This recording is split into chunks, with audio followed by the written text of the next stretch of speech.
right, there we go. Misplaced my camcorder, so gotta use the tablet and the phone. So let us begin. Definitely thank all those, thank the Almighty who begot Yeshua, the only begotten of the Father, all the apostles and the prophets, the evangelists, the pastors, teachers. Definitely thank them. All the brothers and sisters trying to make it into the body. Definitely thank them. And you're gonna have to bear with me. Only got the camera and the tablet. I lost the camcorder, so we're gonna see both and see what works better. Feast of Tabernacle. I'll be teaching all 7 days under this tabernacle. I got another place I'll be teaching, so I definitely thank the Almighty present. And let us begin. So I want to be teaching on the tabernacle because we got a lot of camps, a lot of Hebrew Israelites just buying tents. That's not what you could do. You got to build your tabernacle and go from there. So I'll be teaching. We're going to start at Leviticus chapter 23. Leviticus chapter 23, starting at verse 34. Leviticus 23, verse 34. It says, "Speak unto the children of Israel, saying, on the 15th day of the 7th month shall be a feast of tabernacle, which is today, for 7 days unto the Lord. On the first day shall be a holy convocation." Holy convocation, a solemn assembly. You need to assemble with the brothers and the sisters. You got to assemble. "You shall do no silver work." Don't be going to work. Don't be doing your own pleasure. Don't be having sex. Don't be playing video games. None of that foolishness. Internet, get off that stuff. 7 days you shall offer an offering made by fire unto the Lord. And on the 8th day shall be a holy convocation, because it goes all the way in 7 days, but it covers 8 daylights. "And you shall offer an offering made by fire unto the Lord. It is a solemn assembly. You shall do no servile work there is. These are the feasts of the Lord, which shall proclaim to be holy convocation, and offer an offering made by fire unto the Lord, for a burnt offering, a meat offering, a sacrifice, a drink offering, everything upon his day. Besides the Sabbaths of the Lord, and besides your gifts, besides your vows, and besides all your free will offering that you shall give unto the Lord. And on the 15th day of the 7th month, when you have gathered the fruit of the land, you shall keep the feast of the Lord 7 days. And on the first day shall be a Sabbath, and on the 8th day shall be a Sabbath. And you shall take unto you the first day the boughs of goodly trees," which is what we got right here, "and branches and palm trees, and boughs of thick trees, and willows of the brook, and you shall rejoice before the Lord your God." We should rejoice, Almighty. "You shall keep the feast unto the Lord 7 days, and it shall be a statute forever throughout your generation. You shall celebrate your Sabbath." Here's the key part. "And you shall dwell in booths," which you got to make a booth. Now it's called Feast of Tabernacles, and if you look up the definition, tabernacle is a tent, but if you look up booth, it's also referred to a hut. I don't have the strongest concordance because all my stuff's in storage in San Diego, but it's a hut. Kind of like out Hawaii, or you see in Belize or whatnot, they have the little huts that go over. They make palm trees, and it's a little hut. It'll be a circle or it'll be a square or whatnot. You can eat under. Some people have their kitchens and whatnot under a hut. So it says, "You shall make booths 7 days, and all the Israelites shall dwell in booths." And we'll get into dwelling, because some people believe you can sleep, and which is nothing wrong. If you want to sleep under your booth all 7 days, then that's fine with you, but you don't have to, and I'll show you the scriptures why. "So you shall dwell in booths when the children, that your generation may know that I made the children of Israel dwell in booths when I brought them out of the land of Egypt. I am the Lord your God." And Moses declared unto the children the feast of the Lord Almighty, right? So obviously you got to make booths, and it says you need to take trees, thick trees, boughs, bushes, willows from the book, palm trees, any goodly trees. Like you see on some of my stuff, I got fruits and whatnot. So you need to get willows from the brook, and you need to make a booth. Now, if you look at booth, once again, it's a hut, or it's what you would call a modern day gazebo. And I'll show you with the scriptures, then I'll give you some real-time explanations. So let's go to Jonah chapter 4. Jonah chapter 4. Amen.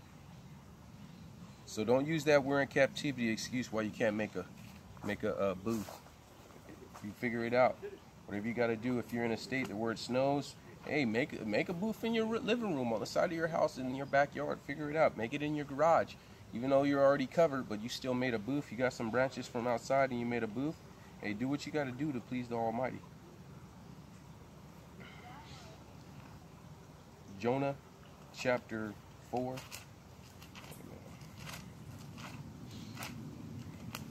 And we're going to start at verse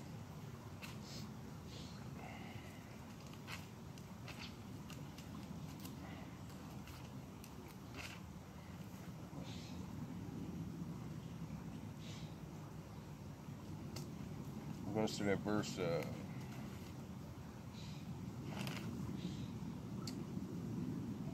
4. We'll start at verse 5. So Jonah went out of the city, and he sat on the east side of the city, and there he made him a booth. Right? He made him a booth. And he sat under it in the shadow till he might see what become of the city. So he made him a booth and he sat under it. Now, if a booth is a tent, then no sunlight could get in, because we know what tents do, you know. So he made him a booth. Now let's keep going.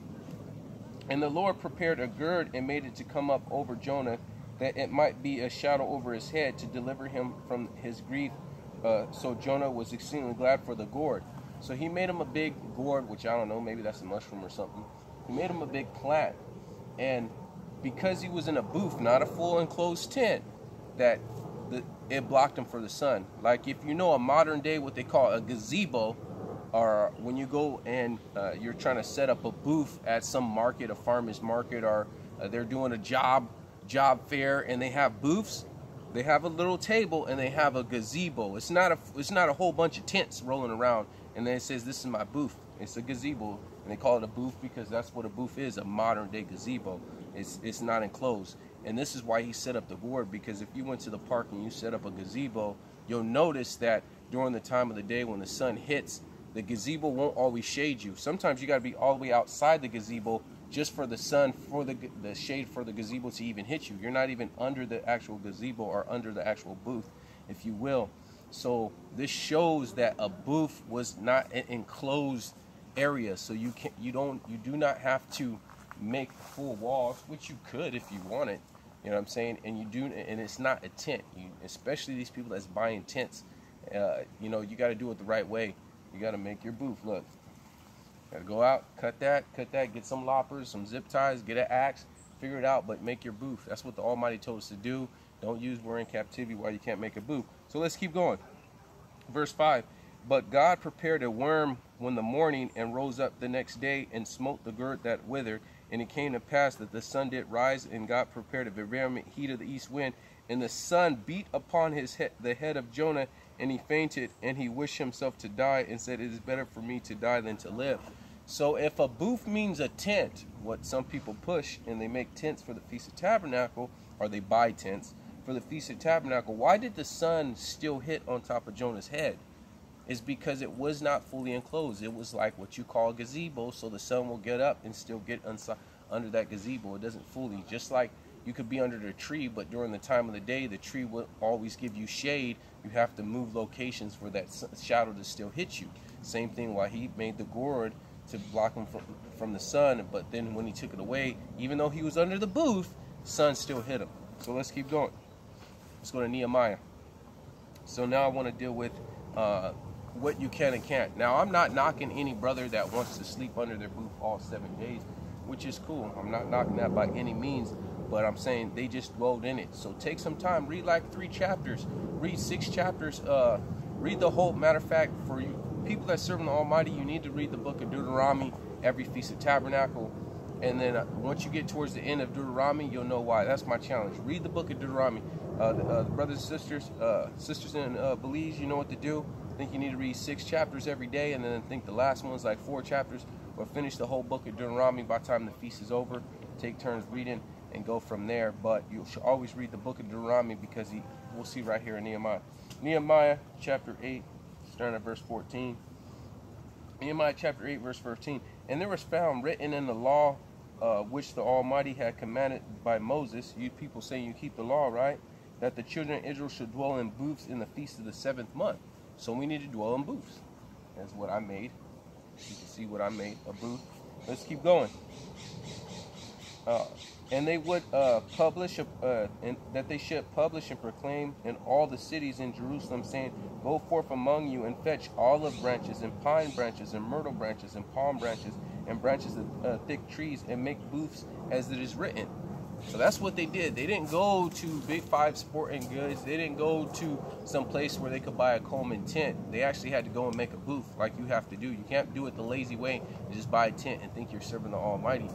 You know, stop being lazy and go make your booth. Figure it out. Find a canyon, find a creek, find a park, Find some place that's unoccupied where you can make your booth, and you just go and read a couple of chapters.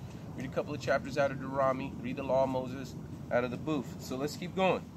So the people went forth and brought them and made themselves booths, every one of them upon the roof of his house. So you can make on the roof of his house. I use this tree for my other 2 posts, and I use these 2 posts, and then I put branches across to make my roof and whatnot. Roof of their house, and in the courts, of the house of the Almighty, and in the streets of the water gate, and in the streets of Ephraim. So they made booths wherever. They made booths. They took branches and made booths wherever. And all the congregation that were in them came again out of captivity, made booths, and sat under the booths. So you just chill. You dwell. You dwell under the booth. You don't have to sleep under there. You just dwell. You just chilled out. Just like Jonah, he sat under the booth. Just like you could go and just chill out under the booth. Make sure you do it all 7 days. And then in the streets in the gate of Ephraim, and all the congregation that came again out of the captivity made booths and sat under them. For since the days of Yeshua the son of Nun unto the day of to that day had not the children of Israel done so, and there was a very great gladness. And day by day, from the first day to the last, he read in the book of the law of God, and kept the feast 7 days, and on the 8th day was a solemn assembly according to the matter. So every day they read out of the Holy Scripture. So read the Torah, read Deuteronomy, because that deals with almost every single commandment, but the Leviticus priesthood for the most part. So finish the book of Deuteronomy. You have 7 days to finish the book of Deuteronomy. And how many chapters is that? Oh, that's only 34 chapters. You got that all day. It's only 34 chapters. So it's roughly like 5 chapters a day, and then you finish up strong on the last day. So definitely press, or like 6 chapters a day. Definitely press. We dwelling in booths. Make your booths, and then I'll be dealing with certain topics every single day. I might have to keep them a little shorter. I wanted to teach. Hopefully I can find this camcorder, but that way I can actually teach instead of having little messages. But the little messages hit home too. So with all that said being done, keep standing, don't drop standards. Give the Almighty a hand clap. Shalom. Let's get it.